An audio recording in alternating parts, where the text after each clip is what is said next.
Hello दोस्तों, कैसे हैं आप। Welcome to my YouTube channel. आज हम लोग डायमेंशनल एनालिसिस का चर्चा करेंगे।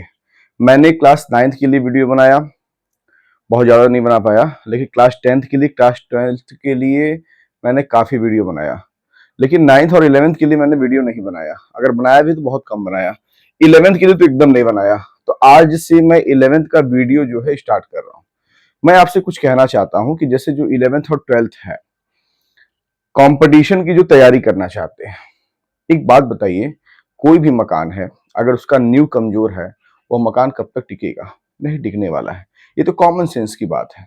तो पहले आप अपना 11th 12th अच्छे से पहले कंप्लीट कर लीजिए। मैंने ये कभी नहीं कहा कि सर मतलब आप ऐसा करिए कि पहले एक काम करिए कि आप 11th 12th पूरा पढ़ लीजिए, फिर कंपटीशन तैयारी करिए।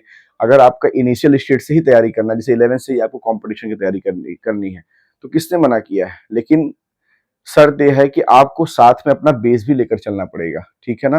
क्योंकि एक बात याद रखिएगा, 11th 12th आपका एकेडमिक होता है। कंपटीशन के और एकेडमिक के रूल अलग अलग होते हैं। कंपटीशन में माइनस मार्किंग चलता है, लेकिन आपका एकेडमिक में स्टेप मार्किंग चलता है। तो आप भाई पहले क्या करेंगे, अपना 11th 12th अच्छे से पहले मजबूत करेंगे।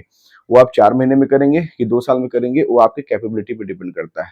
आफ्टर दैट आप कंपटीशन के बारे में सोचिए तो ज्यादा बेटर रहेगा, क्योंकि जो भी क्वेश्चन आपको बताया जाएगा वो आपके सर के ऊपर से नहीं जाएगा। लेकिन अगर आप इनिशियल स्टेज से तैयारी करना चाहते हैं तो भी कोई दिक्कत नहीं है, आपकी जैसी कैपेबिलिटी है। बस शर्त यह है कि आपका एकेडमिक एज वेल एज आपका बेस, ये आपका क्या होना चाहिए, साथ में तैयार होते रहना चाहिए, ताकि कल को किसी प्रकार की दिक्कत आपको ना तो कंपटीशन में हो और ना तो एकेडमिक में हो। आपको बात समझ में आ गई होगी। बोर्ड पे कुछ लिखा हुआ है, बोर्ड पे क्या लिखा हुआ है ध्यान दीजिएगा। बोर्ड पे लिखा हुआ है डायमेंशनल एनालिसिस लिखा हुआ है। क्या लिखा हुआ है? डायमेंशनल एनालिसिस लिखा हुआ है। तो डायमेंशनल एनालिसिस लिखा हुआ है, तो फिजिक्स में एक बेहतरीन टॉपिक कह सकते हैं। डायमेंशनल एनालिसिस है आपका, ठीक है ना? पहले चैप्टर का आपका एक पार्ट है, और इसको मैं इसलिए बता रहा हूँ क्योंकि इसका यूज आपको आगे 12th में भी मिलेगा, और डायमेंशन निकालने के लिए अधिकतर पूछा भी जाता है। तो आगे बढ़ने से पहले मैं आपको एक बार फिर से कह रहा हूँ कि चैनल को सब्सक्राइब करिए, वीडियो को लाइक करिए। वीडियो को लाइक तब करिए जब आपको अच्छा लगे। दूसरी बात, कोई बात है कमेंट के माध्यम से आप मुझसे चर्चा कर सकते हैं। कोई भी चीज़ हम लोग पढ़ेंगे पूरे कॉन्सेप्ट और डीपनेस के साथ पढ़ेंगे। हवा में पढ़ने का कोई यहाँ पर वो नहीं है, ठीक है? हवा में याद करवाना या क्या बोलते हैं रटवाना, ऐसा कोई नहीं है। जो भी रटेंगे या याद करेंगे वो कॉन्सेप्ट के साथ रहेगा, उसमें कॉन्सेप्ट मिला हुआ रहेगा। तो आगे हम लोग बात करते हैं डायमेंशनल एनालिसिस का। तो डायमेंशनल एनालिसिस को मैं कैसे एक्सप्लेन करता हूँ समझिएगा, कि जैसे पहले इसको हिंदी में क्या बोलते हैं, विमीय विश्लेषण बोलते हैं। क्या बोलते हैं? विमीय विश्लेषण बोलते हैं। और कुछ चीजें आपको तो पहले याद करनी है। याद क्या करनी है समझिएगा। जैसे अगर मान लीजिए मास की बात आएगी, किसकी बात आएगी? मास की बात आएगी। किसकी बात आएगी? मास की बात आएगी। तो तुरंत आप क्या कर दीजिएगा, मास का जो डायमेंशन हो गया वो आप ऐसे ब्रैकेट बना करके एम लिख दीजिएगा। आप समझ पा रहे हैं? ठीक है। उसके बाद अगर बात आ जाएगी टाइम का, तो तुरंत आप इसका डायमेंशन कैसे लिख दीजिएगा, ऐसे टी बनाकर रख ऐसे लिख दीजिएगा। अगर बात आ जाएगी किसका, मास हो गया, टाइम हो गया, और अगर मान लीजिए बात आ जाएगी लेंथ का, तो आप तुरंत जो है ऐसे लेंथ का डायमेंशन ऐसे बना दीजिएगा। ये आपको इतना तो याद करना है। मास अगर दिख जाएगा आपको तो ये एम और ब्रैकेट ऐसे बना दीजिएगा। ये मास का डायमेंशन हो गया, ये टाइम का डायमेंशन हो गया, और ये लेंथ का डायमेंशन हो गया। चलिए एक एग्जाम्पल के माध्यम से चीजों को समझते हैं। इतना चीज आपको याद करना पड़ेगा, ये आप याद कर लीजिए, अपने दिमाग में इसको बैठा लीजिए, ठीक है? उसके बाद अगर मान लीजिए कहीं बात आ जाती है टेम्परेचर का, किसकी बात आ जाती है? टेम्परेचर की बात आ जाती है। तो वहां आप क्या करेंगे, दैट इज अ के, ठीक है? वहां आप क्या यूज करेंगे, के का यूज करेंगे। तो चलिए फिलहाल अभी टेम्परेचर की तो बात आ नहीं रही है, अभी मास टाइम और लेंथ ना, उसको लेकर के चलते हैं, ठीक है?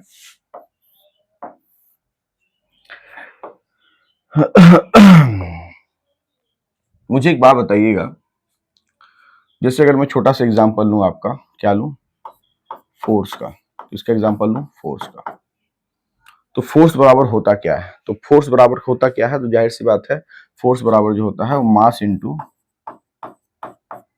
एक्सीलरेशन होता है। ये तो कॉमन सेंस की बात है। और हम लोग क्या निकालने जा रहे हैं? फोर्स का हम लोग डायमेंशन निकालने जा रहे हैं। क्या निकालने जा रहे हैं? फोर्स का डायमेंशन निकालने जा रहे हैं। मैं बहुत ज़्यादा डीपली इसमें नहीं जा रहा हूँ, मैं ये जा रहा हूँ कि जैसे आपसे पूछा जाए डायमेंशन, आप डायमेंशन बता पाएँ, इतना चीज़ मैं आपसे डिस्कस कर रहा हूँ। मैं बहुत ज़्यादा डीपली नहीं जा रहा हूँ, डीपली जा रहा हूँ लेकिन बहुत ज़्यादा नहीं जा रहा हूँ। बात समझ पा रहे हैं? 11th है आपका, इनिशियल स्टेट है अभी आपको 11th पूरा पढ़ना है, 12th पूरा पढ़ना है। तो जैसे डायमेंशन एनालिसिस है, उसमें बहुत ज़्यादा कन्फ्यूज़न नहीं पालना है। जहाँ मास दिखेगा, वहाँ चुप मार करके ऐसे एम और ब्रैकेट बना दीजिएगा।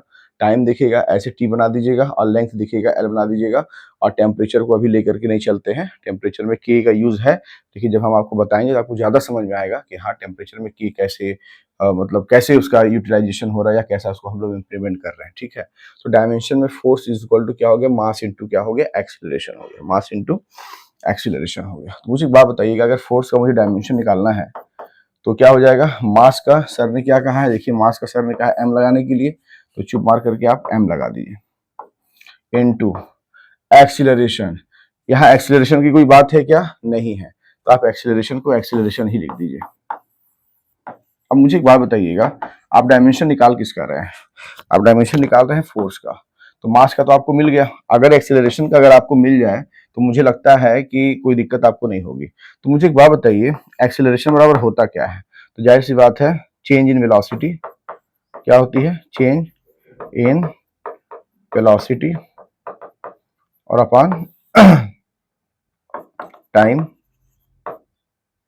ठीक है, इंटरवल, ठीक है, अपॉन टाइम इंटरवल, मतलब dv by dt is equal to a होता है। ये जो dv होता है वेलोसिटी होता है। अब यहाँ पर देखिए वेलोसिटी का भी डायमेंशन नहीं दिया हुआ है, तो आप क्या करेंगे, वेलोसिटी का डायमेंशन निकालेंगे। तो वेलोसिटी बराबर क्या होता है? तो याद रखिएगा, वेलोसिटी बराबर होता है डिस्प्लेसमेंट और अपॉन टाइम होता है। कोई पूछे डिस्प्लेसमेंट क्या होता है, तो देखिए डिस्प्लेसमेंट क्या होता है, the shortest distance between the initial and the final position. तो शॉर्टेड डिस्टेंस बिटवीन, तो डिस्टेंस लग गया, मतलब कहने की लेंथ की बात हो गई। तो जब भी लेंथ का बात आएगा तो क्या लगाएंगे हम लोग, लेंथ का डायमेंशन क्या होता है, एल। तो यहाँ डिस्प्लेसमेंट का डायमेंशन क्या हो गया आपका, एल हो गया। चलिए, टाइम का क्या हो गया, टाइम का टी। तो सर ने बोला टाइम का टी लगा दो। चलिए, टी की पावर कितना है, 1। ऊपर जाएगा तो क्या हो जाएगा, एल टी पावर -1, एक ब्रैकेट ये लग गया। ये आपका किसका डायमेंशन आया है, ये आपकी वेलोसिटी की डायमेंशन आई है। लेकिन हमें यहाँ पर किसका चाहिए, एक्सीलरेशन का चाहिए। तो एक्सीलरेशन बराबर क्या है, dv बाई dt है। तो dv मतलब ऊपर वाला क्या है, वेलोसिटी ही है। तो वेलोसिटी का क्या निकाल लिया आपने, एल टी पावर -1, तो आप लिखेंगे एल टी पावर -1 ऐसे। उसके बाद dt मतलब हो गया टाइम, तो टाइम को क्या हो गया, t ऐसे। तो यहाँ से कितना आ जाएगा, यहाँ पर पावर 1 है, ये पावर 1 उधर जाएगा तो कितना आ जाएगा, -1 तो -2, मतलब एल टी पावर -2। ये किसका आपने निकाल लिया, ये आपने निकाल लिया एक्सीलरेशन का। किसका निकाल लिया, एक्सीलरेशन का। तो एक्सीलरेशन का कितना आ गया, एल टी पावर -2, तो यहाँ पर वैल्यू पुट कर दीजिए। मास का क्या है, ठीक है, मास का क्या है, m, ये वाला, इनटू एक्सीलरेशन का कितना है, एल टी पावर -2। आप इसको क्या लिख सकते हैं, m का m, ये साथ में हो जाएंगे, एल टी पावर -2, एक ब्रैकेट आपने लगा दिया। ये किसका हो गया, दैट इज अ, ये किसका हो गया, दैट इज अ फोर्स का। फोर्स का क्या हो गया, डायमेंशन हो गया, फोर्स का डायमेंशन हो गया एम एल टी पावर -2। किसका डायमेंशन हो गया, फोर्स का। क्या हो गया, एम एल टी पावर -2। तो ऐसे आप डायमेंशन निकालेंगे, ये ब्रैकेट आपको लगाना होगा, ऐसे करें,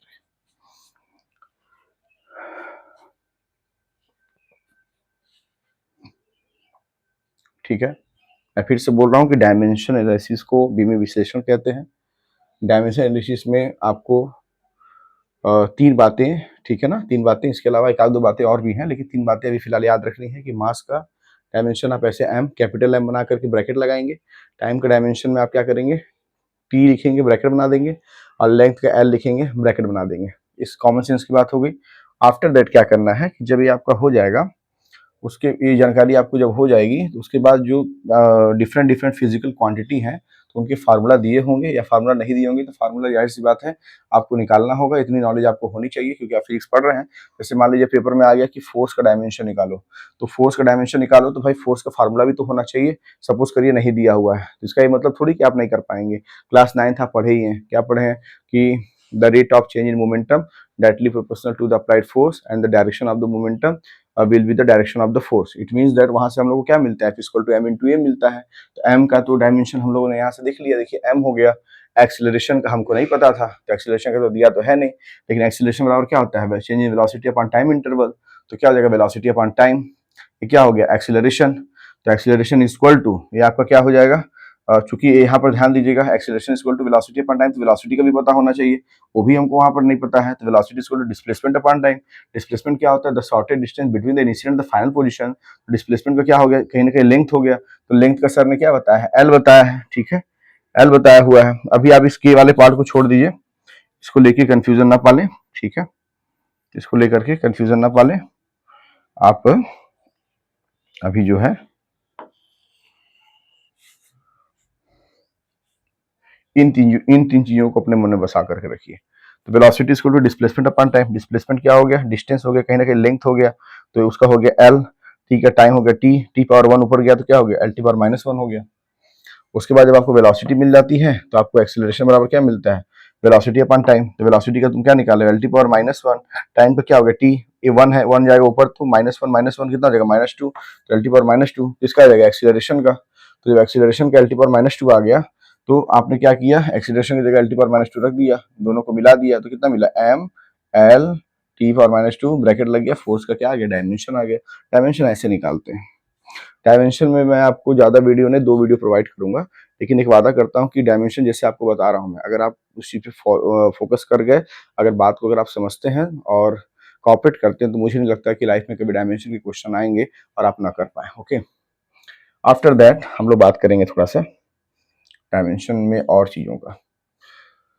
जैसे मान लीजिएगा, सपोज करिएगा, अभी हम लोगों ने फोर्स का डायमेंशन देखा, कुछ फिजिकल क्वांटिटीज अभी मैंने मेरे सामने है, तो उस पर भी हम लोग थोड़ा बात करेंगे, बहुत बारीकी से बात करेंगे। और मैंने तो डायरेक्ट फोर्स ले लिया, मुझे छोटा छोटा और चीज़ लेना चाहिए था, लेकिन खैर कोई बात नहीं, मुझे आपकी कैपेबिलिटी पे एक ट्रस्ट रहता है, ठीक है। तो चलिए आगे चलते हैं ना। जैसे मान लीजिए, सपोज करिएगा, अगर आपसे कहता है कि एरिया, क्या कहता है, एरिया का क्या निकालो, डायमेंशन निकालो, क्या निकालो, डायमेंशन निकालो। ये मान लो क्वेश्चन है आपका, एरिया का डायमेंशन निकालो। तो पहली बात, एरिया का फार्मूला पता होना चाहिए। तो आपको पता है कि एरिया इक्वल टू क्या होता है, एरिया इक्वल टू होता है लेंथ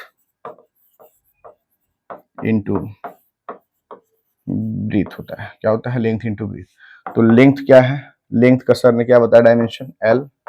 अब ब्रीथ भी क्या है, अपने आप में एक लेंथ ही है, डायमेंशन क्या हो गया, एल। मिला देंगे तो क्या हो जाएगा, एल पावर 1, एल पावर 1 तो कितना हो जाएगा, एल स्क्वायर। ये आप ऐसे ब्रैकेट बना दिए, ये आपका डायमेंशन हो गया किसका, एरिया का। तो आप ऐसे निकालेंगे। सपोज करिएगा, अगर मान लीजिए वॉल्यूम है, क्या है, वॉल्यूम। तो वॉल्यूम बराबर क्या होता है, length into breadth into height. Volume बराबर क्या होता है, length into breadth into height. तो लेंथ का डायमेंशन क्या हो गया, एल। ब्रीथ भी अपने आप में क्या है, एक लेंथ ही है, तो एल। हाइट भी क्या है, अपने आप में एक लेंथ ही है, एल। तो कितना हो जाएगा, 1 1 1 1, तो 1 1 1 कितना हो जाएगा, एल पावर 3। ये क्या हो जाएगा, this is the dimension of volume.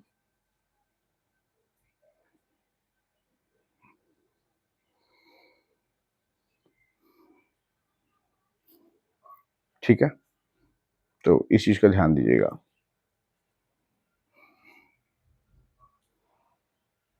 ठीक है, तो आपने एरिया का निकाला, आपने वॉल्यूम का निकाला,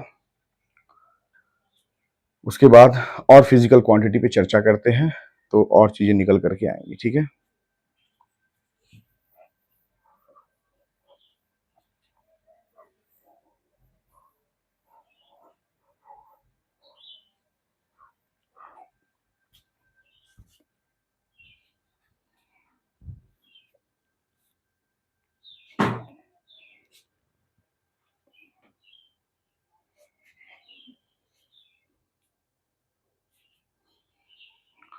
जैसे मान लीजिए, अगर मैं आपसे पूछूं, क्या पूछूं, जैसे मान लीजिए, अगर मैं आपसे कहूं कि एक काम करो, स्पीड का डायमेंशन बताओ, तो स्पीड बराबर होता क्या, जाननी जानकारी होनी चाहिए। तो डिस्टेंस अपॉन टाइम होता है। स्पीड एस बराबर क्या हो गया, डिस्टेंस मतलब डी टी अपॉन टी हो गया। अब डिस्टेंस क्या है, अपने आप में एक लेंथ है, तो डिस्टेंस का जो आपका डायमेंशन हो गया, वो क्या हो गया, आपका एल हो गया। और टी क्या है आपका टाइम, टाइम का हो गया टी हो गया, तो फिर ये पावर 1 है, ऊपर जाएगा तो -1 हो जाएगा, तो L T power -1, this is the dimension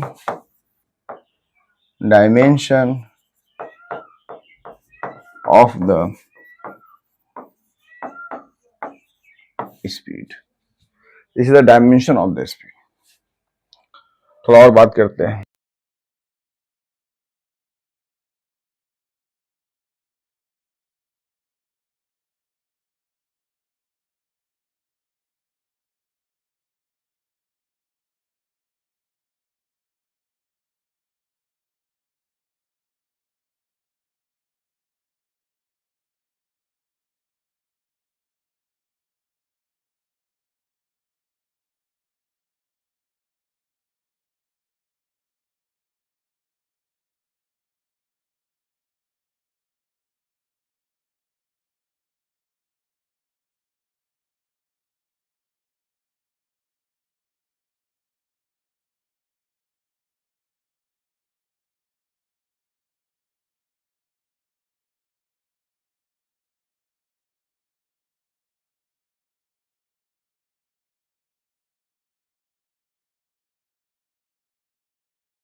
अब देखिए जैसे हम क्या कर रहे हैं कि कैपिटल जी का डायमेंशन निकाल रहे हैं, तो कैपिटल जी को क्या बोलते हैं, ग्रेविटेशनल कांस्टेंट बोलते हैं।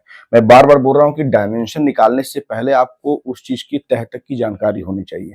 जैसे अगर जी मैंने लिख दिया और मैंने मान लो ब्रैकेट में भी लिख दिया कि आप डायमेंशन निकालिए किसका, ग्रेविटेशनल कांस्टेंट का, तो आपको यह पता होना चाहिए कि जी है क्या। तो क्लास 9th में आपने पढ़ा होगा, क्या पढ़ा होगा, एक formula F is equal to, ठीक है, क्या पढ़ा होगा formula, F is equal to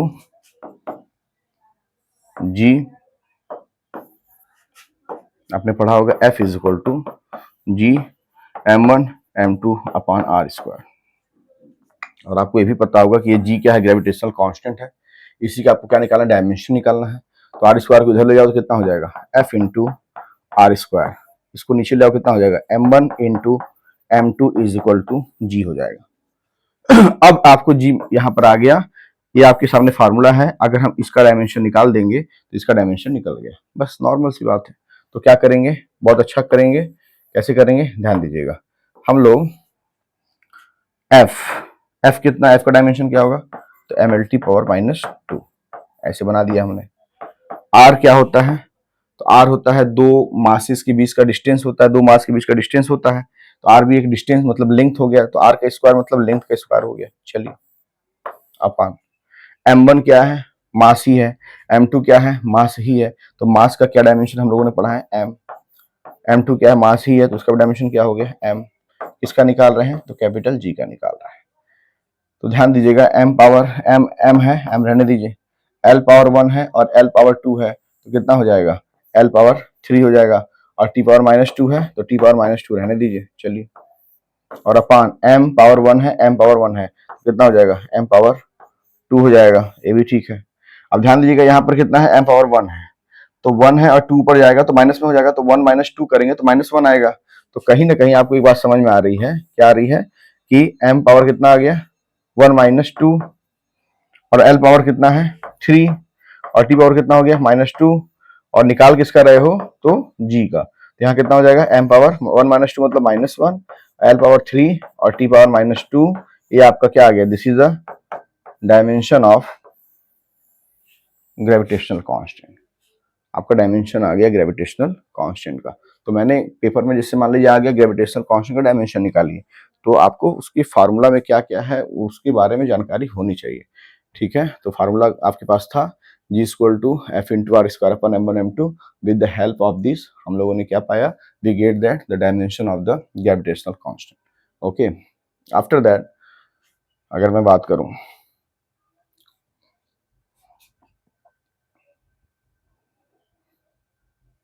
और क्या बात कर सकते हैं, जैसे ठीक, किसी एक बात बताइए मुझे थोड़ा सा,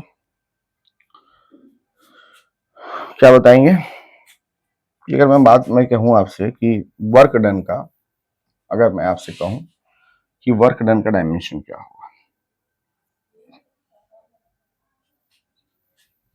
मैं अगर आपसे कहूँ कि वर्क डन का डायमेंशन क्या होगा, ठीक है, वर्क डन का अगर मैं आपसे पूछूं कि डायमेंशन क्या होगा, क्या होगा, डायमेंशन क्या होगा, तो याद रखिएगा कि जैसे बात अगर करें वर्क डन का, तो हमको यह जानकारी होनी चाहिए कि वर्क डन होता क्या है। तो W इक्वल टू हम लोगों ने पढ़ा है, क्या पढ़ा है, एफ एस कॉस थीटा।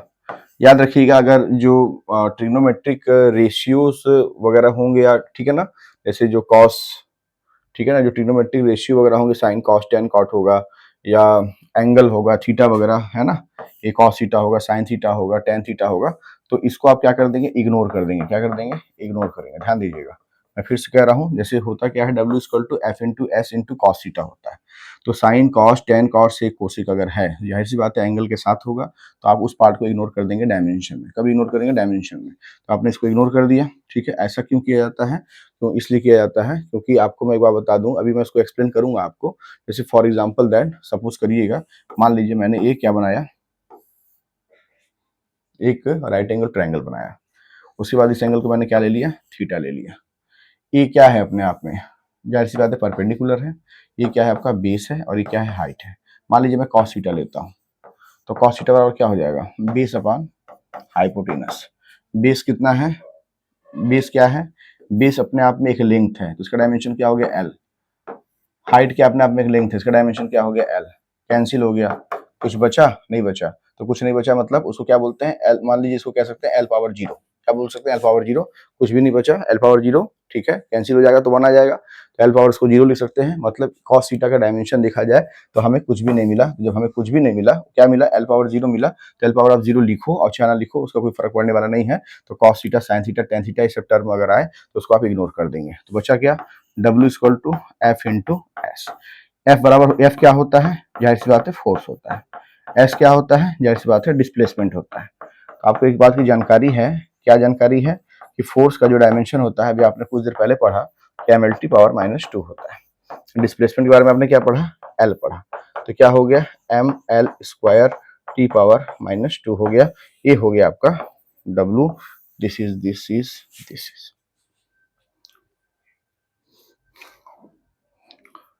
ठीक है। तो आशा करता हूं कि आप समझ गए होंगे, ठीक है।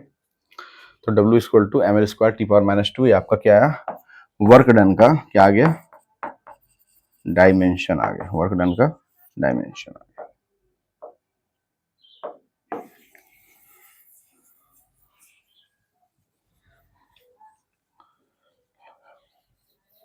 वर्क डन का डायमेंशन अगर आपको पता चल गया, तो एक क्वेश्चन कभी कभी ऐसा आता है कि एनर्जी का डायमेंशन आप बताइए। कॉमन सेंस की बात है, कि जैसे मान लीजिए कभी-कभी क्या होता है कि बच्चों को वर्क डन का डायमेंशन क्या होता है इसकी जानकारी होती है। पेपर में क्या कर देगा, थोड़ा-सा अलग करके पूछ देगा, कह देगा एनर्जी का डायमेंशन बताइए। तो बच्चों को लगता है कि अरे यार वर्क डन का फार्मूला तो हम लोग पढ़े हुए हैं कि F into S cos theta force into displacement होता है। ये एनर्जी का हम लोग क्या है, फिर उससे कन्फ्यूज़ होने लगते हैं। तो मैं आपको जानकारी दे दूँ कि एनर्जी और वर्क डन में एक रिलेशन होता है। क्या होता है? Energy is equal to amount of work done होता है। अब अगर आपसे कोई पूछे कि एनर्जी इक्वल टू अगर अमाउंट ऑफ वर्क डन होता है, तो इसका यह मतलब हो गया कि वर्क डन का जो डायमेंशन होगा, वही डायमेंशन किसका होगा? एनर्जी का होगा। और अभी आपने वर्क डन का जो डायमेंशन निकाला है, वह निकाला है ml square T power minus to. It means that यही डायमेंशन होगा किसका? एनर्जी का। तो अगर आपके पास वर्क डन का डायमेंशन है, तो एनर्जी का डायमेंशन भी सेम होगा। आप लिख देंगे, आपका आंसर क्या बोलते हैं, नंबर मिल जाएगा। ठीक है दोस्तों, तो डायमेंशनल एनालिसिस पे हम लोगों ने बात किया। और उसके बाद अगर हम थोड़ा और बात करें कि जैसे, हाँ, मान लीजिए पावर, कोई पूछे कि पावर का डायमेंशन क्या होता है, तो आपको पता है कि the rate of doing work is known as power. तो पावर इक्वल टू क्या होता है? The rate of, the rate मतलब टी, डूइंग वर्क मतलब डब्लू, और डब्लू का आप क्या निकाले हुए हैं? M L square T power minus two. तो डब्लू को लिख दीजिए M L square T power minus two. T क्या है? टाइम है, तो टाइम ही होगा। ये पावर वन है, ऊपर जाएगा तो minus two minus one minus three, तो हो जाएगा M L square T power minus three. This is the dimension of क्या? पावर।